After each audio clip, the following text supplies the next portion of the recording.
If you have your Bible, would you turn with me to 1 Kings 17, a well-known passage of Scripture. 1 Kings chapter 17. And verse 1. Sorry, 1 Samuel 17. Doing well. 1 Samuel 17. Now the Philistines gathered their forces for war and assembled at Soko in Judah. They pitched camp at Ephes Dammim between Soko and Azekah. Saul and the Israelites assembled and camped in the valley of Elah and drew up their battle line to meet the Philistines. The Philistines occupied one hill and the Israelites another, with the valley between them. This passage opens with a familiar scene. The Philistines are gathering for war against the Israelites. In the Old Testament, this is a bit of a regular occurrence. In fact, throughout Israel's early history, we find this constant reference to their nation battling with the people of the Philistine territory. And given the fact that we find that reference regularly, the obvious question that arises in our minds is, well, why? Why is there this ongoing feud? And the reason, historically, is the same in many senses as is the case today. The reason that these people keep fighting with one another is over land. In short, Joshua 15 tells us that part of the Philistine territory formed part of the land that God had assigned to the tribe of Judah to be part of the promised land. So as the Israelites understand that, naturally Joshua led the Israelites into battle to lay hold of that land that God had promised them as their inheritance.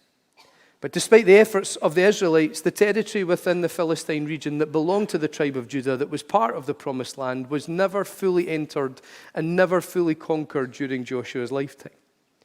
We do read in Judges chapter 1 and verse 18, some considerable time after Joshua's lifetime, that there was a moment in which the tribe of Judah were successful in laying hold of 3 of the major cities within the Philistine territory. However, the Philistines weren't too happy with that. They retaliated, regained those areas, and more than just retaliating and regaining those cities, they began a very aggressive campaign against the Israelites to ensure that that would never ever happen again. And that aggressive campaign against the Israelites is one that we see happening time and time again within the early life of Old Testament Israel. And as we see this picture, the picture that is painted is of a battle surrounding a piece of land around some turf. But actually, it's not about a battle around land and around turf. It's about a piece of land that has been promised by God to the people of God. It's not a battle about land. It's a battle surrounding entering into the promises of God. It's a significant battle.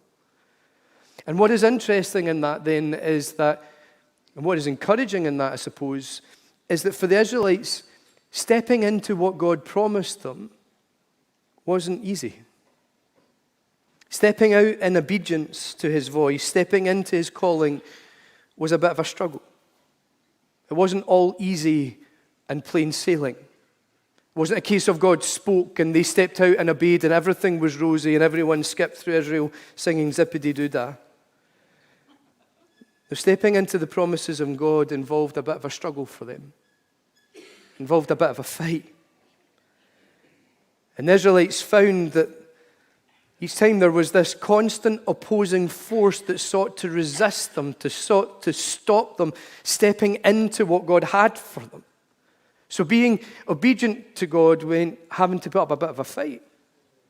Stepping into what God called them involved a bit of warfare. And do you know what? There is a sense in which this is encouraging to us because we would all acknowledge that there are times that being obedient to God's call can be kind of hard. Stepping out in obedience to his voice can be a bit of a difficulty. Stepping into what he calls us to and what he's promising and what he's laying out for us can at times feel like there is a battle going on, that there is this constant opposing force that is seeking to resist us. And this is the point where we have to call out and just remind ourselves again, we do not battle against flesh and blood, but we do battle against powers and principalities and spiritual forces at work in spiritual places. We are in a spiritual warfare. There is an enemy of our souls. One that seeks to steal, kill, and destroy. one that seeks to resist us stepping in and inhabiting the promises of God. And perhaps what God might say to us this morning is that some of us need to get our fight back. See, the passage opens with the Israelites on one hill and the Philistines on the other hill. And the Israelites look across the valley and they see their enemy. They see that which prevents them from entering into what is rightfully theirs.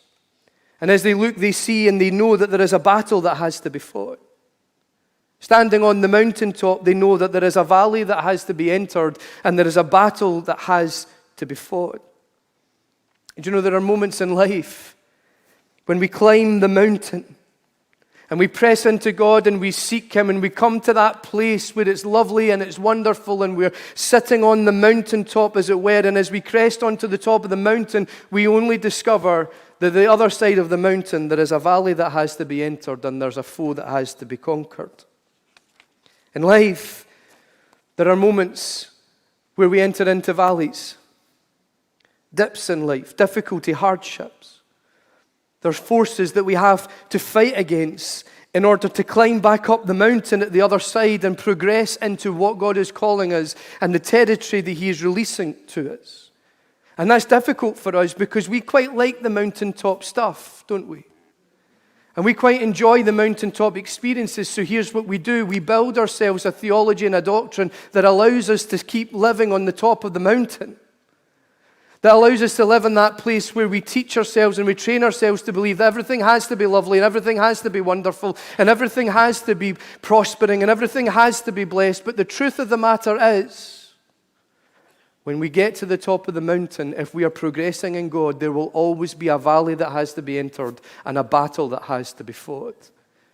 And right now, we might be standing on the top of the mountain of life and we look around and we can see what God has promised us, the inheritance, as it were, that He has prepared for us. We can see that which He is calling us into, that which He is preparing and releasing within our lives, that which is rightfully ours. But the truth is, before we can reach it and realize it, there is a valley that has to be entered and there is a foe that has to be conquered, and it's time to get our fight back. Now that's important to hear, because the truth is there's times that we can become a bit disheartened when breakthrough and victory doesn't always manifest and is not always tangible. We can become disheartened when we feel that we are always constantly battling against the same issues and the same problems and facing the same struggles. And it can be all too easy in those moments just to give up and admit defeat. And here is a picture for us which is really helpful to see that the Israelites had to fight the Philistines again. Another battle, another valley, another time of trial and tribulation, facing the same thing. The truth actually is that the Israelites had to face different battles in different contexts and different seasons before they actually won the war and possessed what God had given them. And the same is true for us. There are different battles to be fought. Different battles to be fought at different times, in different contexts, and in different seasons before we can win the overall war and find the breakthrough and the victory that we're looking for. The key then is to learn to view the individual battles as part of God's strategy towards overall victory. The key and the importance is that we need to view the individual battles as part of His strategy in bringing us to a place of victory and breakthrough and release within our lives and our circumstances. Don't give up at the first battle because the overall war hasn't been fought and won. We have to learn instead that each individual victory in each individual season, each context, each situation is God taking us one step closer to freedom. Don't get consumed with winning the overall war that we lose sight of the profound victory of the individual battles that get us to that finish line.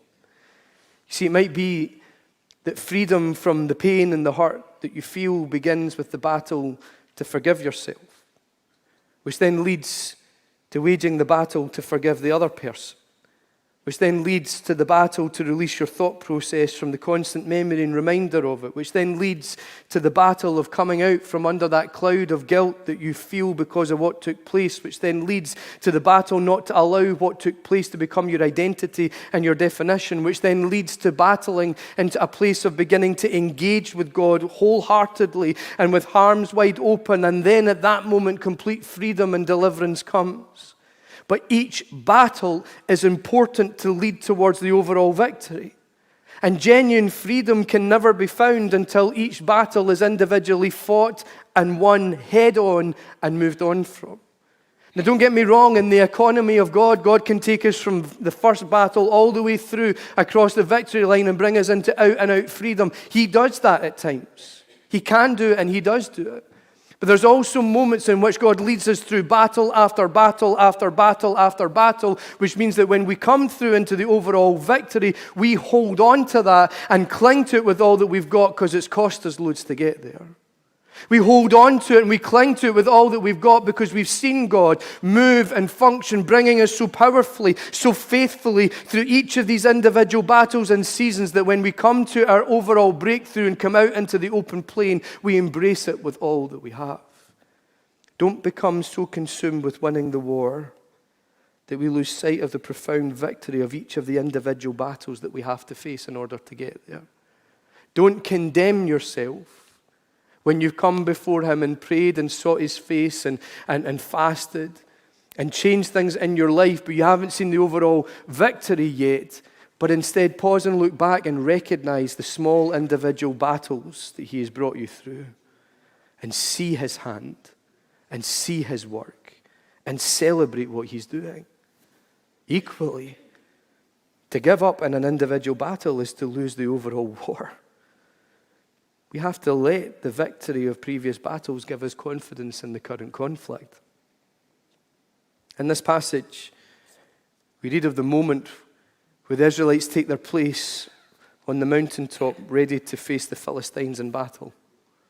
And you're like, why? Why did they turn up in this situation again? Well, the reason is because just 4 chapters previous, the Israelites fought the Philistines and they kicked their butts.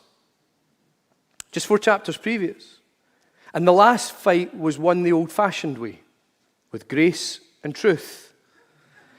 Philistines had removed the blacksmiths from within the nation of Israel to stop them building or making weapons.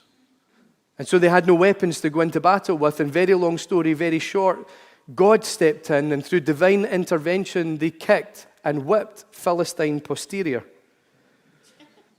And therefore I reckon that given the fact that they fought and won this victory very ill-equipped, that they arrived at this one thinking to themselves, if that's what we can do when we're not armed, think of what we could do when we are.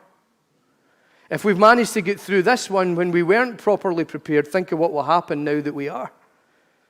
They approached this battle with a confidence that came from the past victories.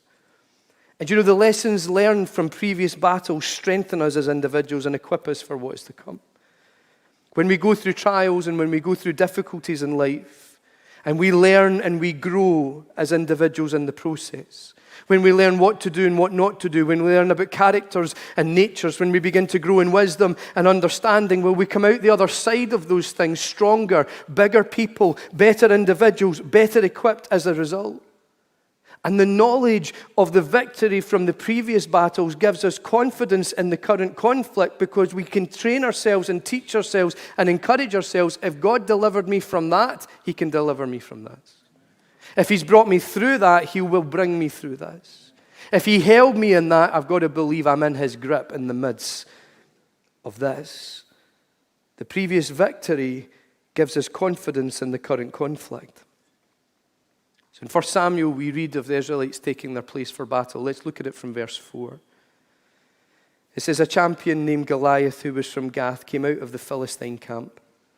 His height was 6 cubits and a span. He had a bronze helmet on his head and wore a coat of scale armor of bronze, weighing 5,000 shekels. On his legs he wore bronze greaves, and a bronze javelin was slung on his back.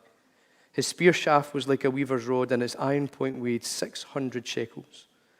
His shield bearer went ahead of him.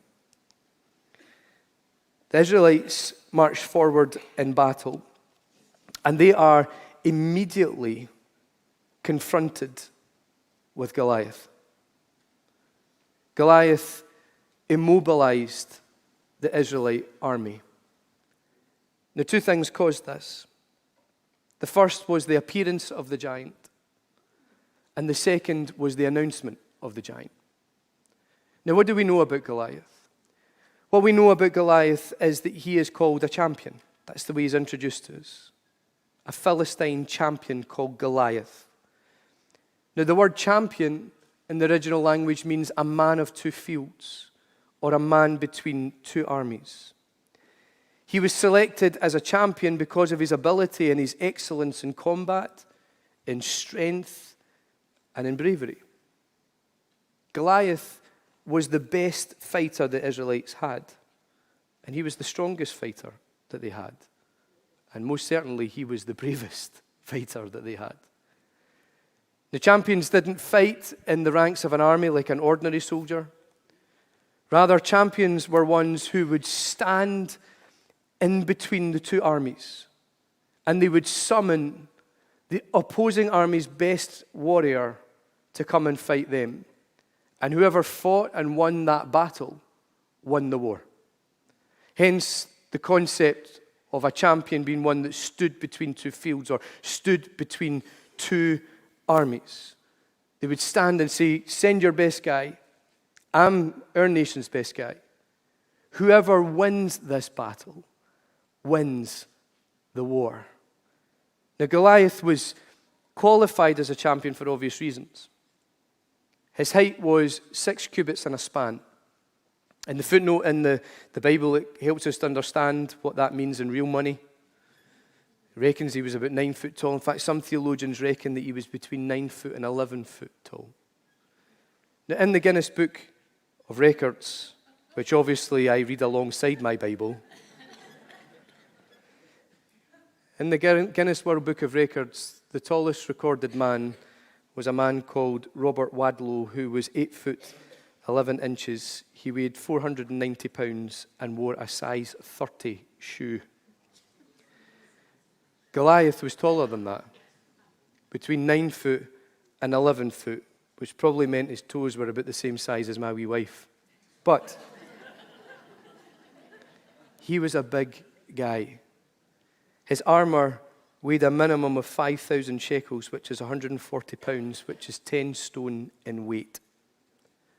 The very fact that this man was so skillful and agile in combat, whilst wearing such incredible weight, shows that he had phenomenal physical strength. His spear's shaft was like a weaver's rod. 17 pounds is a weaver's rod. That's 7.7 kilograms. The iron point on the shaft weighed 600 shekels. That's 15 pounds or 7 kilograms. His armor is massive. His shield bearer, we're told, went ahead of him. In biblical times, the shield wasn't carried by the warrior. A shield bearer went in front of the warrior to almost fend off anything incoming to allow the warrior then to attack and be on the offense. The shields in biblical days were designed to cover from the face, mid-face, down to the knees. So if Goliath was 9 foot tall, we're talking about a shield approximately 6 foot tall, which was taller than the average man. Clearly, it wasn't his height or just his height that intimidated them, but his armor would have as well. Having such strong armor would mean that eliminating the giant would prove to be a very difficult task. His defense mechanisms were massive. Forgetting the weapons of warfare to attack, if his shield covered from his face to his knees, his shield itself, his defense mechanism was bigger than anybody in the army of Israel. His defense mechanisms, that which allowed him to occupy the space, that which allowed him to function, that which allowed him to stand in those moments and exist in that moment of warfare, was bigger than anything that was coming against him. His defense mechanisms were huge. Added to that came the announcement of the giant. Look at verse 8.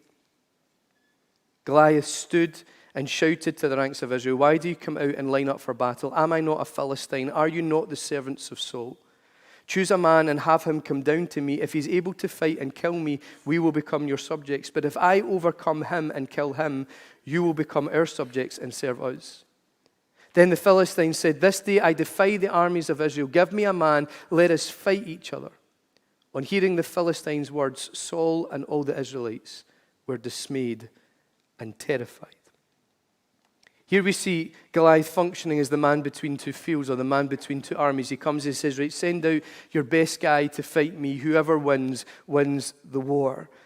So in order for the Israelites, in order for them to gain what was rightfully theirs, the only way was to eliminate the giant.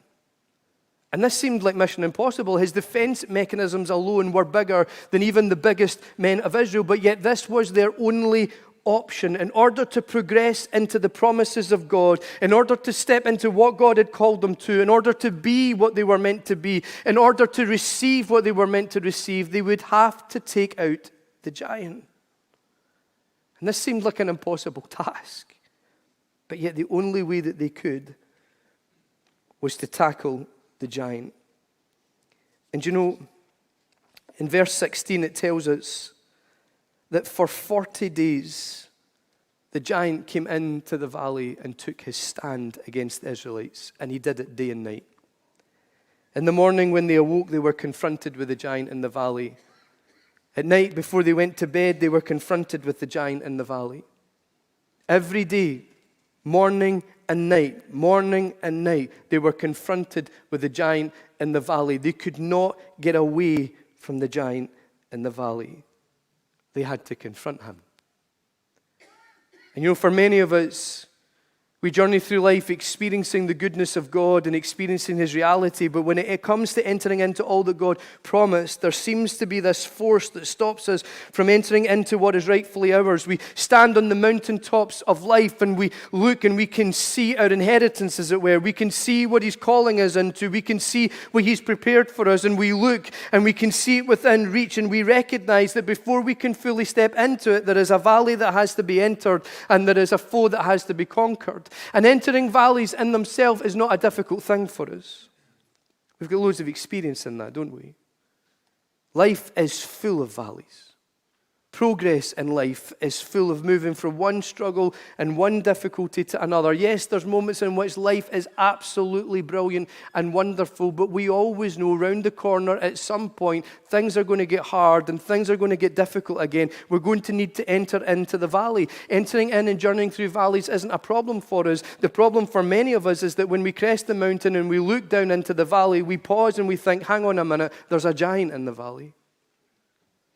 Something that appears so big, so strong, so powerful.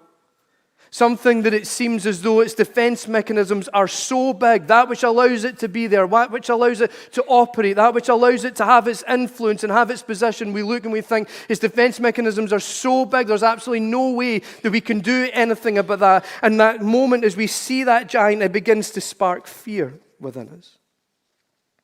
And here's how it outplays. We stand on the mountaintop of life and we look across at all that God's promised us, all that He's called us to, and we recognize that there's a valley to enter and there's a foe to conquer, but we see that there's a giant in the valley, and so we come to the mountaintop and we look and we think, whoa, that's bigger than anything that we could ever handle, and then we retreat. And day in and day out, we stand on the mountaintop and we gaze and we look across at what could be, what should be, what we hope would be. But that's all we can ever do is gaze and dream, because there's a giant in the valley. And today I think God might say to us, my child, there's a giant in the valley and it's time to confront it. There's a giant in the valley and it needs to fall. There's a giant in the valley and it has to come down. There's a giant in the valley and it's time to take it out and enter into what is rightfully yours. The Israelites see this giant before them. And this giant in their valley embodies fear.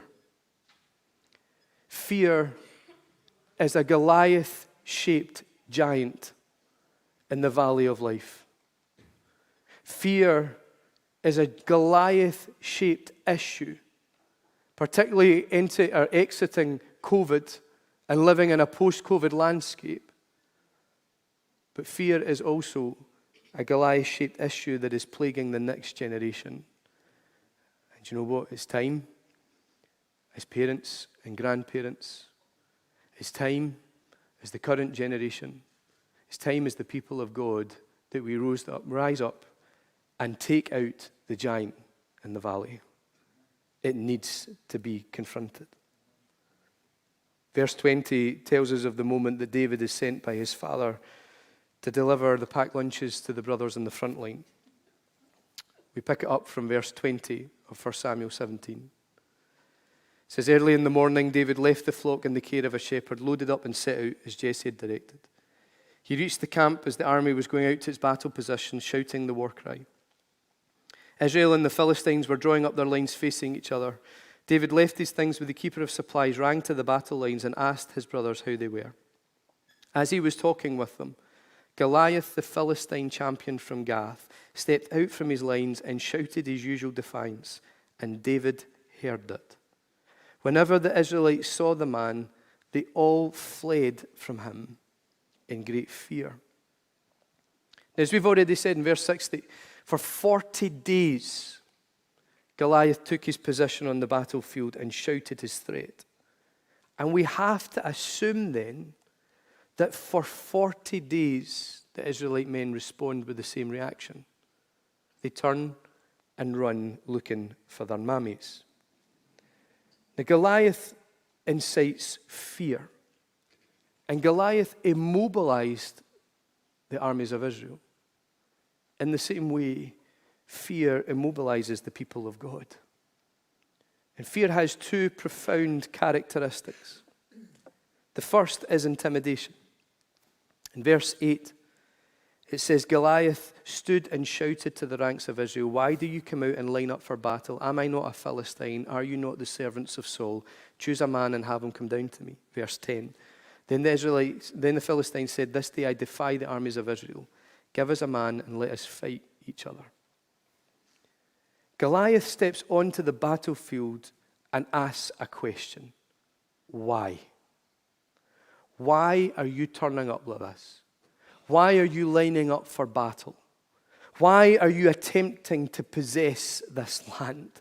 Why do you think that you will gain victory in this moment? Why are you wasting your time doing this? Why are you lining up for battle? And then he says this, I defy the ranks of Israel. See, what he's doing here is he's intimidating. The word defy means to resist openly, to present insuperable obstacles. He says, why are you even bothering to turn up? I am an impossible barrier.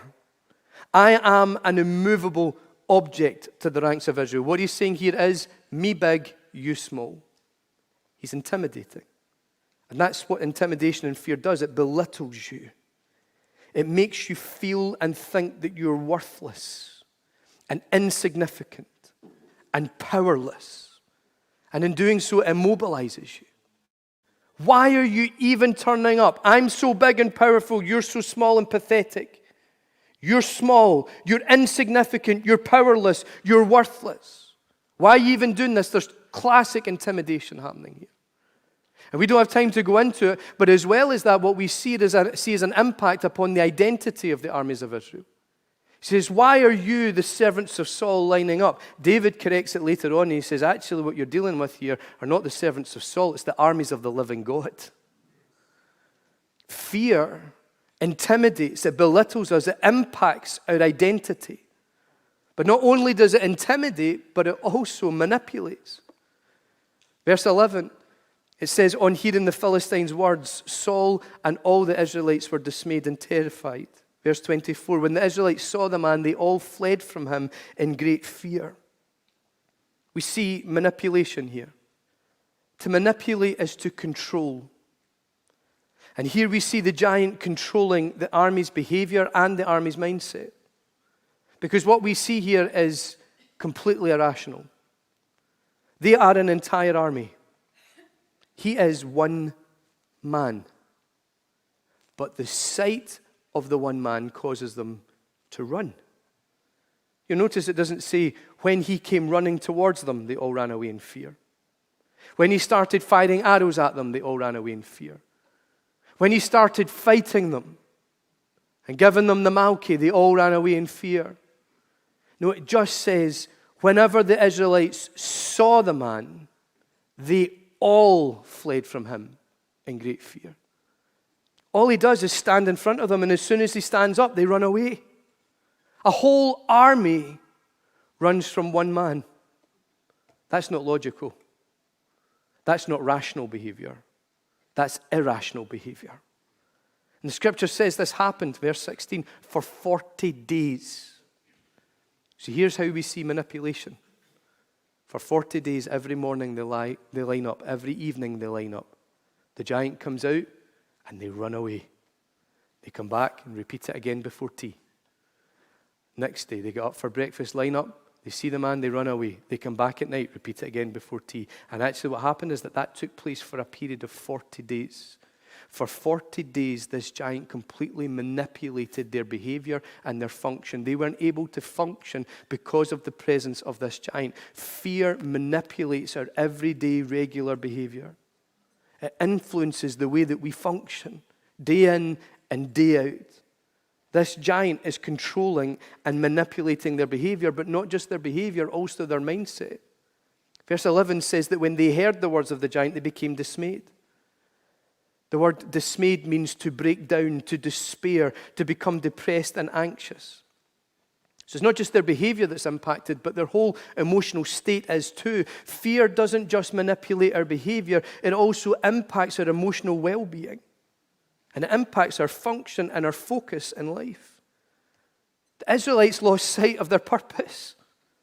They lost sight of the goal that they were aiming for. They lost sight of the vision of victory on the other side of the valley because all they could see was a vision of the giant in their valley.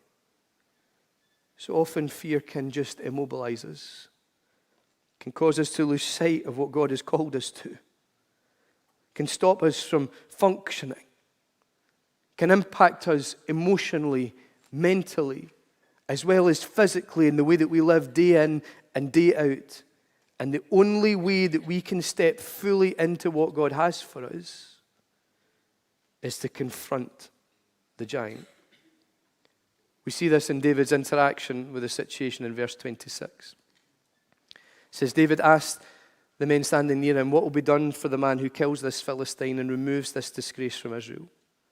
Who is this uncircumcised Philistine that he should defy the armies of the living God? As David witnesses the intimidation and manipulation of Goliath, his first reaction is to ask the question, what will be done for the man that kills this dude? His first instinct is, this needs dealt with. This needs sorted. This needs confronted. See, unlike the other men, David is neither intimidated nor manipulated by the giant. And that's because he understands two very important things. He understands the identity of the giant, and he understands the identity of the armies of Israel. He identifies and calls out that he's an uncircumcised Philistine. Now, when you read that, you think, really? Is that detail necessary? Could you not just have said, who is this Philistine? Or who is this dirty big brute of a man? Who is this giant geezer that keeps turning up and shouting at us? Do you really need to reference whether his foreskin is intact or not? Is that really necessary detail? But in actual fact, it really is. See, in Genesis 17, God establishes a covenant with Abraham. And the covenant is all about inheriting the land. And he says that the sign of the covenant is going to be circumcision.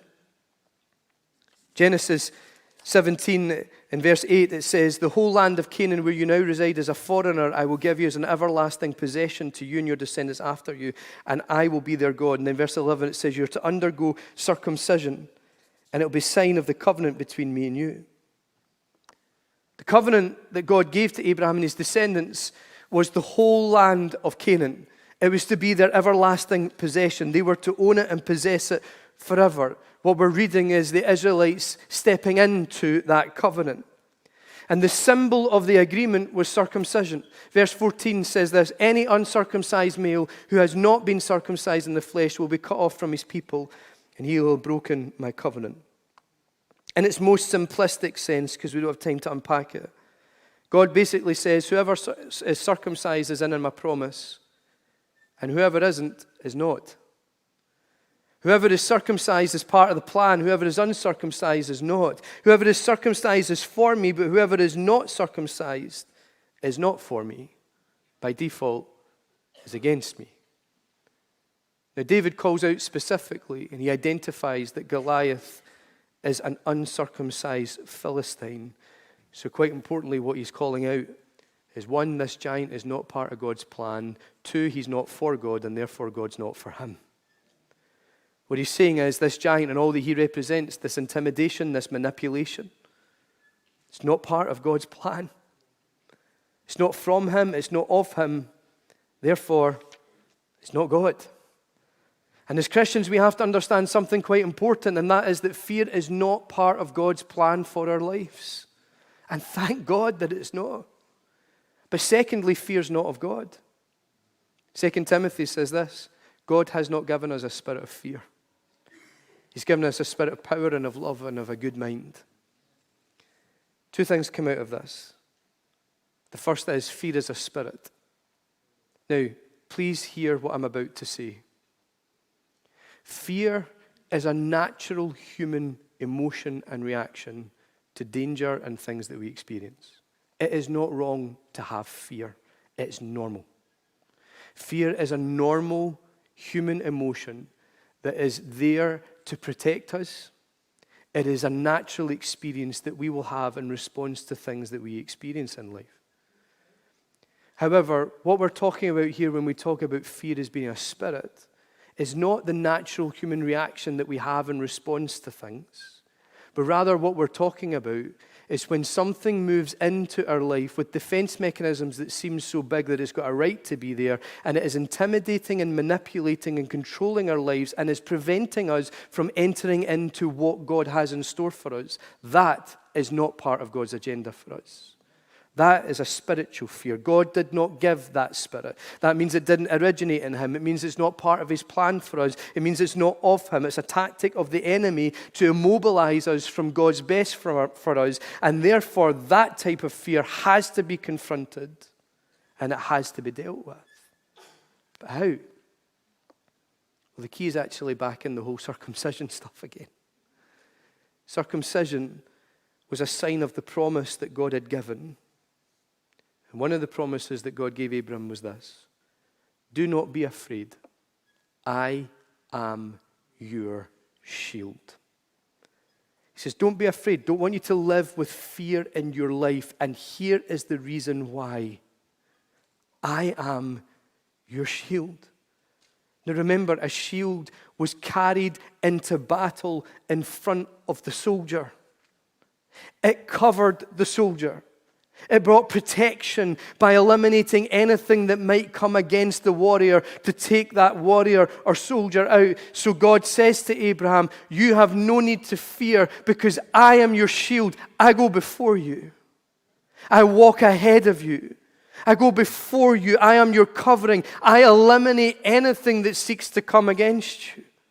This was his promise. This was the covenant. And when we put our faith and trust in Jesus Christ, when we become Christians, the Bible says we become children of God. We belong to him. He is for us, the scripture says. We begin to get sight of his plan. In fact, we become his plan. His plan for our lives, his plan for the world outworked through his lives. We are in on the plan of God for planet Earth. And his promise to us is this then. As we've experienced the circumcision of the heart, as it were, you're now more than a conqueror in every situation that you face. You are now in a position where no weapon formed against you will ever be able to prosper. And the reason is this: I am your shield. I am your covering. I am your protection. I go before you in every situation. I eliminate anything that would seek to come against you. Therefore, you do not need to fear. Because what's bigger than our God? Nothing. Nothing is bigger than your defense mechanisms. That which gives you the right to be who you are. That which gives you the right to occupy the space that you're called to. That which gives you the right and the ability to hold your ground and be who you are. Your defense mechanisms are huge. Goliath went in with a shield carried in front of him, probably the size of the person carrying it in front of him. Our defense mechanism is the God that created the entire universe. Therefore, we will not fear. Though the earth gives way and the mountains fall into the heart of the sea, though its waters roar and foam and its mountains quake with their surging, because God is our refuge and strength, and ever-present help in times of trouble. He is our shield. We will fear not, the scripture says, for he has redeemed us. He has summoned us by name. We are his. We belong to him. We are his possession. He is for us. We are in the plan. So when we pass through the waters, they won't sweep over us. When we walk through the fire, we won't be burned and they won't set us ablaze. They can't, because the God Almighty is our shield and our covering and our protection. Our defense mechanisms are bigger than anything that could ever possibly come against us. So we can exist in every environment and every circumstance with confidence. He goes before us. He is behind us. He hems us in. The shield around us is the creator of the entire flipping universe. Therefore, nothing in this world, nothing outside of this world can ever eliminate us or take us out, because we function behind the greatest defense mechanism that has ever existed. And that's why David didn't need armor. He didn't need swords. He didn't need spears. His weapons were tiny. 5 small stones. His weapons were tiny because his defense mechanism was huge. Goliath marched onto the battlefield behind his shield. David marched out behind his, and the giant fell. And the reason is because David demonstrated trust. Verse 34 says this. David said to Saul, your servant has been keeping his father's sheep. When a lion or a bear came and carried off a sheep from the flock, I went after it, struck it, rescued the sheep from its mouth. When it turned on me, I seized it by its hair, struck it, and killed it. Your servant has killed both the lion and the bear. This uncircumcised Philistine will be like one of them, because he's defiled the armies of the living God. The Lord who rescued me from the paw of the lion and the paw of the bear will rescue me from the hand of this Philistine. Verse 45, David said to the Philistine, you come against me with sword and spear and javelin, but I come against you in the name of the Lord Almighty, the God of the armies of Israel, whom you have defiled. David walks onto the battlefield in a place of trust. Proverbs 29:25 says this, fear of man proves to be a snare, but whoever trusts in the Lord is kept safe. Fear ensnares, it entraps us, but trust releases us to safely be whoever we are called and meant to be. David's trust is based on his perception of 3 things. He perceives that Goliath was an uncircumcised Philistine. He is not in the covenant. God is not on his side. Secondly, he perceived that he has defied the armies of the living God. He says he's coming against the servants of Saul. Actually, David calls out, you're not. You're coming against the armies of the living God, which means that we belong to him, which means if you come against us, you're coming against him, which brings us to the third point. He identified and perceived, and he called out, the battle belongs to the Lord. This is God's battle. God's going to do the fighting in this moment, and the cool thing about that is that God doesn't know how to lose. He never loses. Now, upon these facts, David based his trust. This guy is not in the covenant. God is not for him. He's coming against the Lord's possession. God is the one who is in this fight. This is his battle. It wasn't the stone that took the giant out. It was David's trust in God. And we see the moment of confrontation when that happens. We begin to read it really quickly from verse 41. It says, meanwhile, the Philistine with his shield bearer in front of him kept coming closer to David. He looked David over and saw that he was little more than a boy, glowing with health and looking like Fraser Donaldson. And he despised him, obviously. He said to David, am I a dog that you come at me with sticks? And the Philistine cursed David by his gods. Come here, he said, and I will give your flesh to the birds and to the wild animals. In this moment of confrontation, Goliath flexes his muscles, and we see classic signs of fear, of intimidation and manipulation. He says, you are only a boy. You're small, I'm big. Am I a dog that you come at me with sticks? What he's saying here is not, you're attacking me with sticks. What he's saying is sending a boy to the battlefield is like throwing a stick for a dog. I'm not going to be intimidated. I'm not going to be injured. In fact, I'm going to have fun playing with this boy. I'm going to have fun eliminating this boy. This is like sending a play toy onto the battlefield. He's manipulating. He's intimidating. In fact, he manipulates by saying to him, come here. Come to me and I'll feed your body to the birds and to the wild animals. He's seeking to control the way that he functions. This is classic fear. And David responds to fear. Verse 45 to 47, we don't have time to go into it. But he responds to fear. And he right-sizes fear. He says, you come at me with sword and spear and javelin, but I come against you in the name of the Lord. He says, you come against me with weapons that you think are big and powerful, but I come against you with something bigger and stronger and greater and more powerful. I come against you in the name of the Lord. He right-sizes fear by declaring the greatness of his God in that moment. He says, what you've lined up here with is nothing compared to what this small boy has entered into the battlefield with. My God is greater. My God is bigger.